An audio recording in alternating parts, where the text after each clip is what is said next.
The autumn mist clung to the Argonne forest like a shroud as General John Joseph Pershing stood atop Hill 244, his weathered hands gripping his field glasses.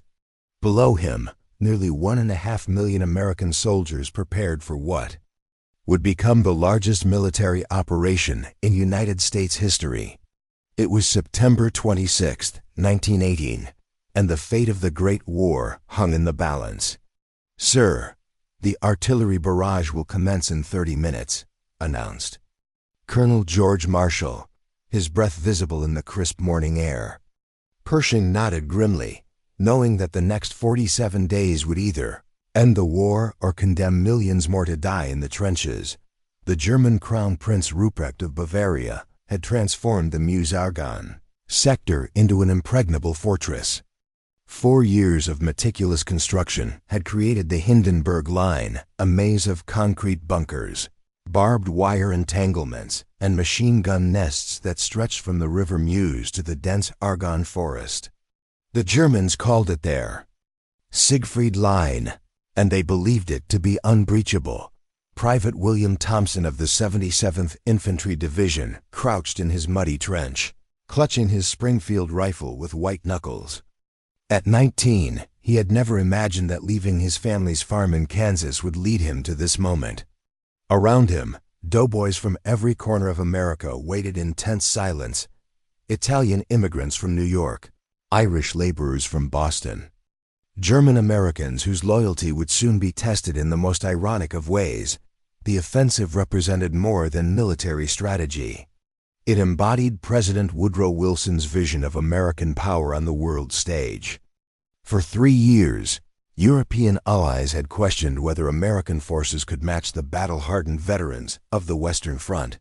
The St. Mihiel salient victory had been encouraging, but the Meuse-Argonne would be the ultimate test. As referenced in the historical archives of the National World War I Museum, the logistical preparation for this offensive was staggering. Over 600,000 tons of ammunition, 40,000 tons of medical supplies, and provisions for nearly 2 million men had been transported through the war-torn French countryside. The American Expeditionary Forces had grown from a mere 16,000 troops in June 1917 to this massive war machine in just 15 months. General Georg von der Marwitz commanded the German Fifth Army facing the Americans. A veteran of the Eastern Front, he respected American industrial might, but questioned their soldiers' combat effectiveness. His defensive strategy relied on the natural terrain advantages. The Argonne's dense undergrowth would channel American attacks into killing fields, while the heights of the Meuse provided perfect artillery observation posts. At precisely 5:30 in the morning, 2,700 Allied guns erupted in the largest artillery barrage in American military history. The earth trembled as shells screamed overhead, their orange flashes illuminating the faces of soldiers who knew that many would not see another sunrise. The Meuse-Argonne offensive had begun, and with it, the final chapter of the Great War. The first wave of American infantry emerged from their trenches, like ghosts materializing from the earth itself. They advanced across no man's land toward an enemy that had spent 4 years preparing for this moment. History watched as democracy itself marched toward its greatest test. The morning of September 26 transformed into a nightmare of unprecedented proportions as American forces slammed into the German defensive lines with the fury of a hurricane. The initial artillery barrage had failed to destroy the deeply embedded machine gun positions, and now the doughboys paid the price in blood. Sergeant Alvin York of the 82nd Airborne Division would later describe the scene as hell with the lid torn off. Machine gun fire raked the advancing infantry like deadly rain, while German artillery responded with devastating accuracy. The planned advance of 10 miles on the first day became a grinding yard-by-yard struggle through mud, mixed with the blood of fallen comrades. The 77th Division, nicknamed the Metropolitan Division for its New York City origins, found itself trapped in a pocket of the Argonne forest. Cut off from supplies and surrounded by German forces, they would become known as the Lost Battalion, though they were neither lost nor a full battalion. Major Charles Whittlesey led these 550 men in a desperate fight for survival that would capture the world's imagination. General Pershing had insisted on maintaining American unit integrity, refusing to allow his forces to be dispersed among French and British commands. This decision now faced its greatest test, as German resistance proved far more formidable than intelligence reports had suggested. The Kriemhilde-Stellung, the main German defensive line, remained largely intact despite the massive preliminary bombardment. Private Thompson found himself pinned down behind a shattered oak tree, German bullets whistling inches above his head. To his left, Corporal Antonio Benedetto from the Bronx clutched a bleeding shoulder, his face pale but determined. "We gotta move, Kansas," Benedetto whispered, using Thompson's nickname. "Can't stay here forever." The American forces faced not only enemy fire but also the treacherous terrain of the Argonne forest itself. Dense undergrowth concealed hidden ravines and German strong points. Ancient trees, some centuries old, had been turned into fortress walls by 4 years of German engineering. Every clearing became a potential killing field. Every hill crest a machine gun nest. According to military historians cited in the Smithsonian's Great War Collection, the German defensive strategy was devastatingly effective. General von der Marwitz had positioned his forces in depth, allowing the Americans to penetrate the first line before subjecting them to withering crossfire from concealed positions. The famous elastic defense that had proven so successful against British and French offensives was now being employed against American forces. By nightfall of the first day, American casualties exceeded 26,000 men killed, wounded, or missing. The planned breakthrough had become a bloody stalemate reminiscent of the worst days of Verdun and the Somme. Yet despite the horrific losses, American forces had advanced an average of 3 miles along a 20-mile front. The German High Command watched these developments with growing concern. While American losses were severe, their seemingly inexhaustible reserves of men and material posed a strategic threat that veteran German officers recognized all too well. General Erich Ludendorff, the German quartermaster general, privately admitted that the American offensive represented the beginning of the end for German hopes of victory.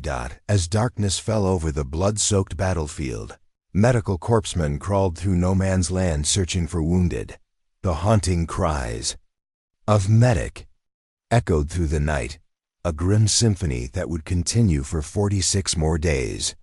The Battle of the Meuse-Argonne had begun in earnest, and both sides understood that this would be a fight to the finish. October 2nd marked the beginning of one of the most heroic and tragic episodes in American military history. Major Charles Whittlesey's Lost Battalion had been surrounded for 3 days in a depression in the Argonne forest, their situation growing more desperate with each passing hour.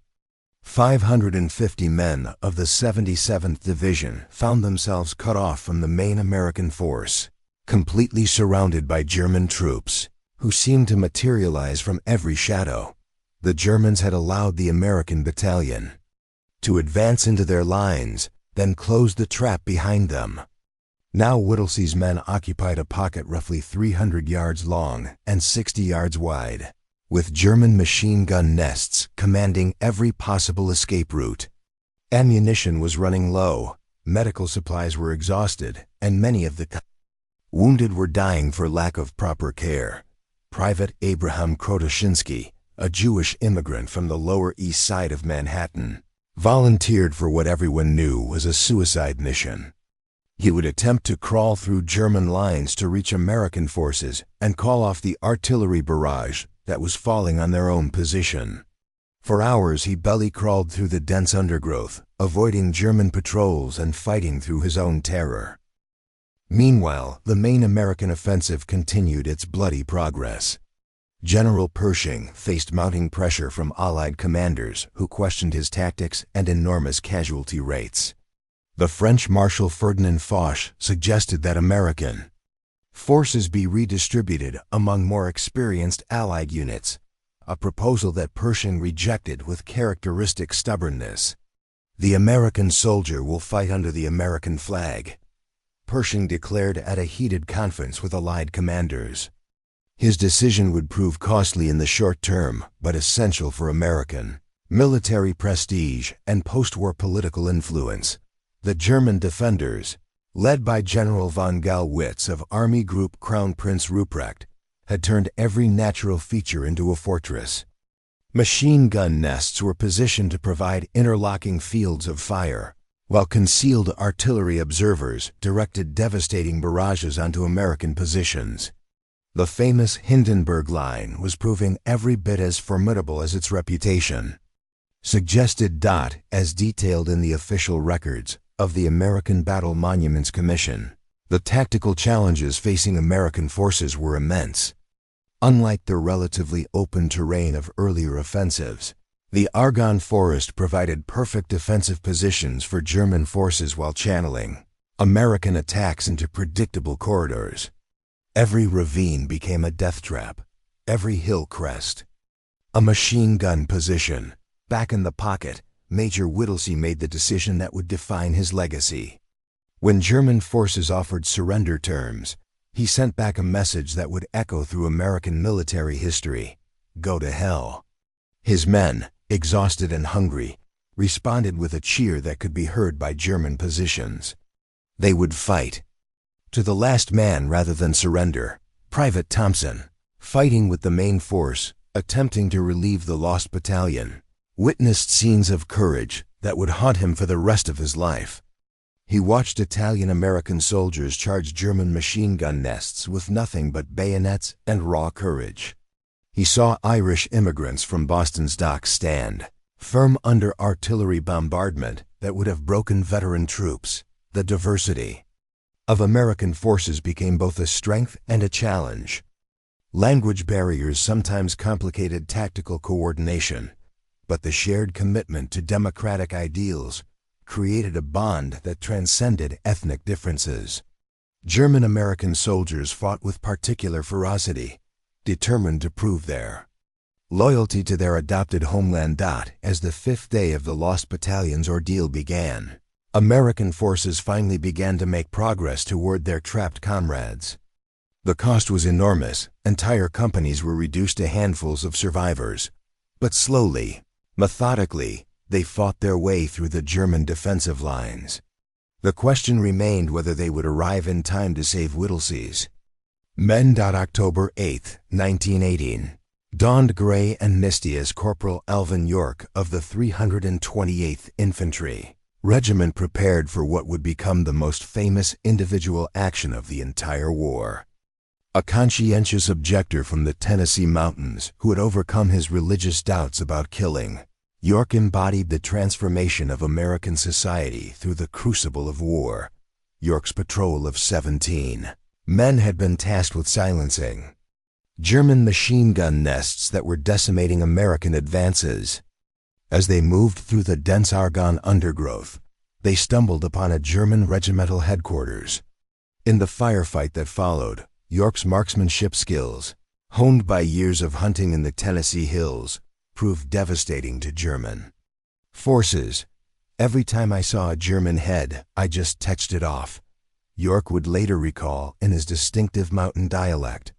Armed with his Springfield rifle and Colt pistol, he systematically eliminated German machine gunners while his surviving comrades provided covering fire. When German forces attempted to charge his position, York's pistol work proved as deadly accurate as his rifle shooting.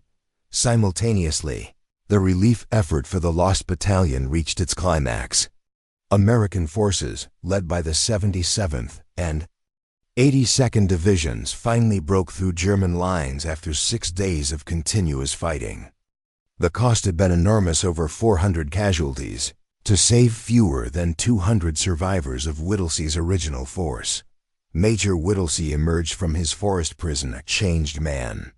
The commander who had led 550 Men into the Argonne forest now led fewer than 200 survivors out. Many bore wounds that would never fully heal, while others carried psychological scars that the medical science of 1918 could neither understand nor treat. Broader offensive continued its relentless pace despite staggering casualties.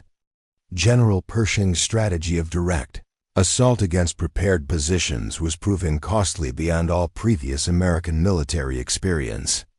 Daily casualty reports reaching Washington shocked political leaders who had not anticipated such enormous losses. Private Thompson had survived the relief of the lost battalion, but found himself forever changed by what he had witnessed. The farm boy from Kansas had seen courage and cowardice, heroism and horror, all mixed together in the deadly lottery of modern warfare. He wrote to his parents, "This ain't like the stories we heard. War ain't glorious. It's just men dying far from home." According to contemporary accounts preserved in the Library of Congress Veterans History Project, the psychological impact of the Meuse-Argonne fighting was unprecedented in American military experience. Unlike previous American conflicts, this was industrial warfare on a scale that dwarfed all historical precedents. The sheer volume of artillery fire, machine gun casualties, and gas attacks created a hellscape that challenged the sanity of even the most resilient soldiers. German resistance began showing signs of strain as October progressed. General Ludendorff privately acknowledged that German reserves were exhausted, while American reinforcements seemed inexhaustible. The German defensive strategy had inflicted enormous casualties on American forces, but at a cost that Germany could no longer sustain. The racial and ethnic diversity of American forces created unexpected tactical advantages. Native American soldiers, particularly those from southwestern tribes, proved exceptionally skilled at reconnaissance and infiltration tactics. Their ability to move silently through difficult terrain often provided crucial intelligence about German positions. Corporal York's single-day action resulted in the capture of 132 German prisoners and the silencing of machine gun positions that had been holding up the entire American advance. His extraordinary marksmanship and tactical instincts had turned a reconnaissance patrol into a regiment-saving action that would make him the most famous American soldier of the war. As October's second week ended, both sides recognized that the battle had reached a critical juncture. American forces had finally penetrated the main German defensive lines, while German reserves were approaching exhaustion. The question now was whether American forces could maintain their offensive momentum despite casualty rates that exceeded all previous American military experience. The outcome of the Great War itself hung in the balance as these citizen soldiers from democratic America faced the veteran armies of Imperial Germany in the blood-soaked forests of the Argonne. October 15th marked the beginning of the most crucial phase of the entire offensive as American forces finally achieved what had eluded British and French armies for 4 years: a decisive breakthrough of the German defensive system. The Kriemhilde-Stellung, backbone of the Hindenburg Line in the Meuse-Argonne sector, began to crack under relentless American pressure. General Pershing had reorganized his forces after the costly lessons of the offensive's first 3 weeks. The inexperienced divisions that had borne the initial assault were replaced by veteran units from the Saint-Mihiel offensive. The 1st Division, known as the Big Red One, and the 42nd Rainbow Division spearheaded the renewed assault. With tactical sophistication that surprised German commanders, Private Thompson, now a sergeant after his original non-commissioned officers had become casualties, led his squad through the shattered remains of what had once been the village of Exermont. The landscape resembled something from Dante's Inferno: shell craters filled with stagnant water, skeletal remains of trees, and the detritus of modern warfare scattered across ground torn by 2 months of constant bombardment. The German Fourth Army, commanded by General Friedrich von Lossberg, had fought a masterful defensive battle, but was finally reaching the limits of human endurance. Veteran units that had held the Western Front since 1914 were being ground down by American attacks that seemed to come from inexhaustible reserves of men and material. Lieutenant Colonel George Patton, commanding American tank operations, led his forces in a coordinated assault that demonstrated the evolution of American tactical doctrine. The combination of artillery, infantry, and armor represented a new form of warfare that would define military operations for decades to come. Patton himself was wounded during the attack, but continued directing operations from his hospital bed. As documented in the official histories compiled by the Army War College, the breakthrough of October 15th represented more than tactical success. It marked the psychological collapse of German defensive confidence. For the first time since 1914, German forces began conducting large-scale withdrawals rather than fighting for every yard of ground. The human cost of this success was staggering. American casualties for the offensive had exceeded 100,000 men, more than the entire Continental Army that had fought the Revolutionary War. Entire towns in America would never recover from the loss of their young men in the forests of France. Yet the strategic impact was undeniable. German resistance was finally crumbling after 4 years of stalemate. Major General Charles Summerall, commanding the First Corps, coordinated the breakthrough with tactical brilliance that vindicated Pershing's faith in American military leadership. The coordinated assault involved over 300,000 men advancing on a front 20 miles wide, supported by artillery concentrations that exceeded anything previously attempted by American forces. The breakthrough also marked the emergence of American military aviation as a significant factor. Captain Eddie Rickenbacker's 94th Hat in the Ring squadron provided close air support that proved crucial in suppressing German machine gun positions. American pilots flying French-built aircraft demonstrated the aggressive spirit that would characterize American air power for the next century. German prisoners captured during the breakthrough told interrogators that American artillery had become devastatingly accurate. The combination of improved observation techniques and superior industrial production had created a firepower advantage that German forces could no longer match.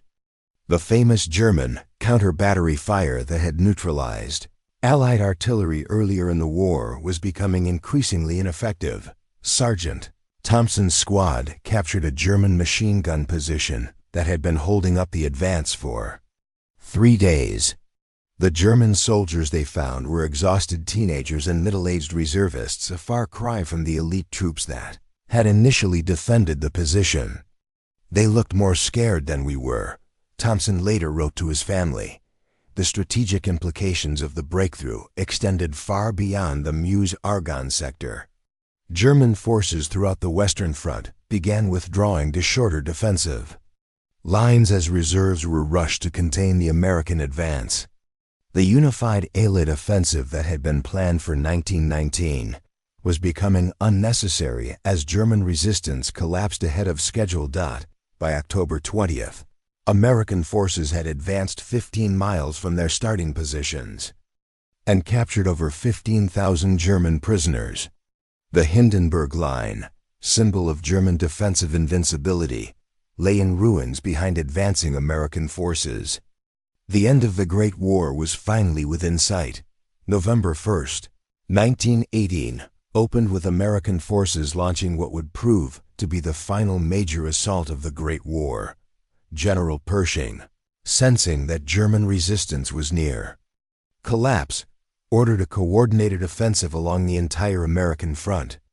The goal was not merely tactical advantage but the complete destruction of German military capability in the region. The assault began with an artillery barrage that surpassed even the opening bombardment of September 26th. Over 3,000 guns concentrated their fire on remaining German positions, creating a hellscape that veteran observers compared to volcanic eruptions. The industrial might of American war production was finally being felt with full force on European battlefields. Sergeant Thompson led his squad across ground that bore no resemblance to the pastoral French countryside it had once been. 2 months of constant warfare had transformed the landscape into something alien and hostile.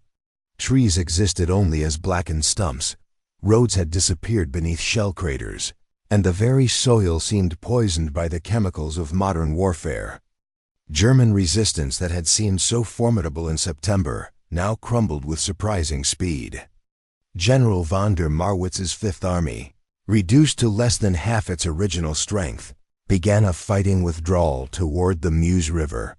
German soldiers, many of them recent conscripts and aging reserves, lacked both the equipment and morale. To mount effective resistance, Major General Robert Bullard's Second Army joined the offensive on November 1st, expanding the American assault to a front nearly 40 miles wide. The coordination between First and Second Armies demonstrated the maturation of American military leadership from the amateur enthusiasm of April 1917 to professional competence that matched any army in the world. The town of Sedan, symbolic heart of German occupation of France, became the ultimate objective of American forces.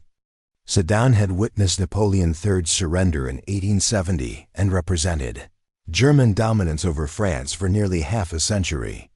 Its liberation would mark not just military victory, but the restoration of French national honor, as detailed in the contemporary reports of war correspondents preserved in the National Archives. The speed of American advance in early November caught even optimistic observers by surprise. Towns that had been under German occupation since 1914 were being liberated daily. French civilians, emerging from years of harsh occupation, greeted American soldiers as liberators in scenes that would be repeated across Europe. A generation later, the diversity that had initially complicated American military operations now became a decisive advantage. German-American soldiers interrogated prisoners in their native language. Italian-Americans communicated with local civilians, and the broad geographic representation of American forces demonstrated the democratic ideals for which they fought. Private First Class Henry Johnson of the 369th Infantry Regiment, an African-American unit fighting with French forces, became one of the first Americans to receive the French Croix de Guerre. Despite facing racial discrimination in their own army, African-American soldiers fought with distinction that would eventually contribute to the civil rights movement. Decades later, the collapse of German resistance accelerated daily as November progressed. Entire German divisions surrendered without fighting, their officers recognizing that continued resistance would only increase casualties without changing the inevitable outcome. The German High Command began secret negotiations for armistice terms, even as their soldiers continued fighting and dying in the Argonne. Captain Harry Truman, commanding a battery of artillery in the 35th Division, wrote to his fiancée, Bess Wallace, "The Germans are whipped, and they know it. Our boys are advancing so fast that we can barely keep up with them." The future president was witnessing the emergence of American global power through military victory. By November 10th, American forces had advanced over 30 miles from their September starting positions and captured more than 26,000 German prisoners. The Meuse-Argonne offensive had achieved all its strategic objectives and was poised to continue the advance into Germany itself. Only the armistice negotiations proceeding in Marshal Foch's railway car would prevent American forces from carrying the war onto German soil.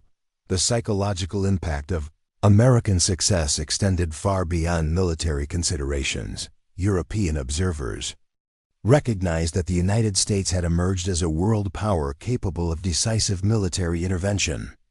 The isolationist nation that had entered the war reluctantly in April 1917 was now poised to shape the post-war world order.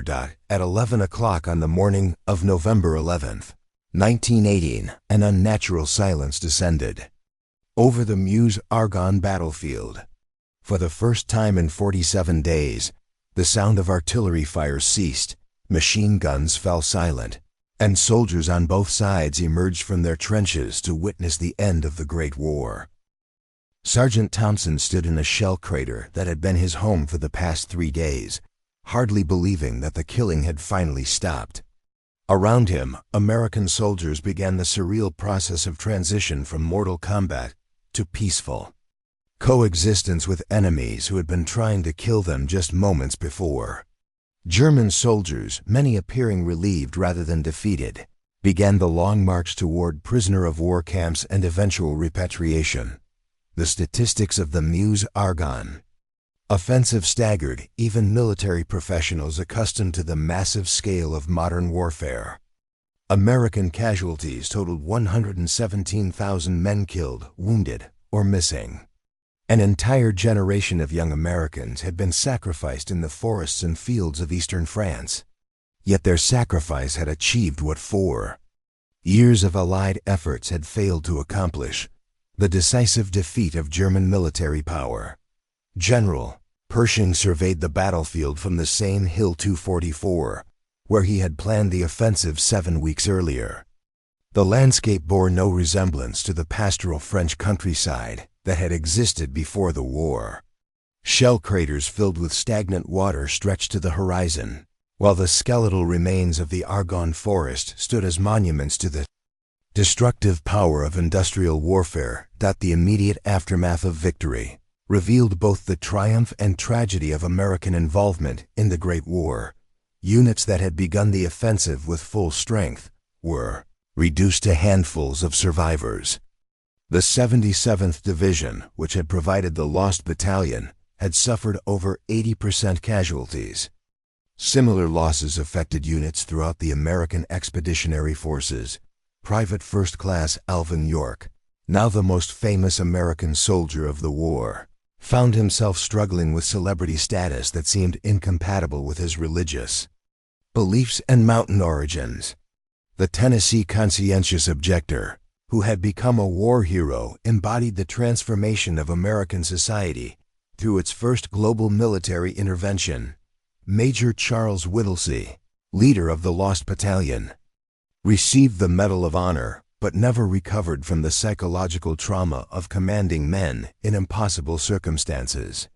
Like thousands of other veterans, he would struggle for years with what would later be recognized as post-traumatic stress disorder, a condition barely understood by the medical science of 1918.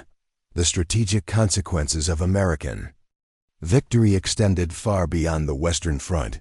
German acceptance of armistice terms was directly attributed to the success of American forces in the Meuse-Argonne sector.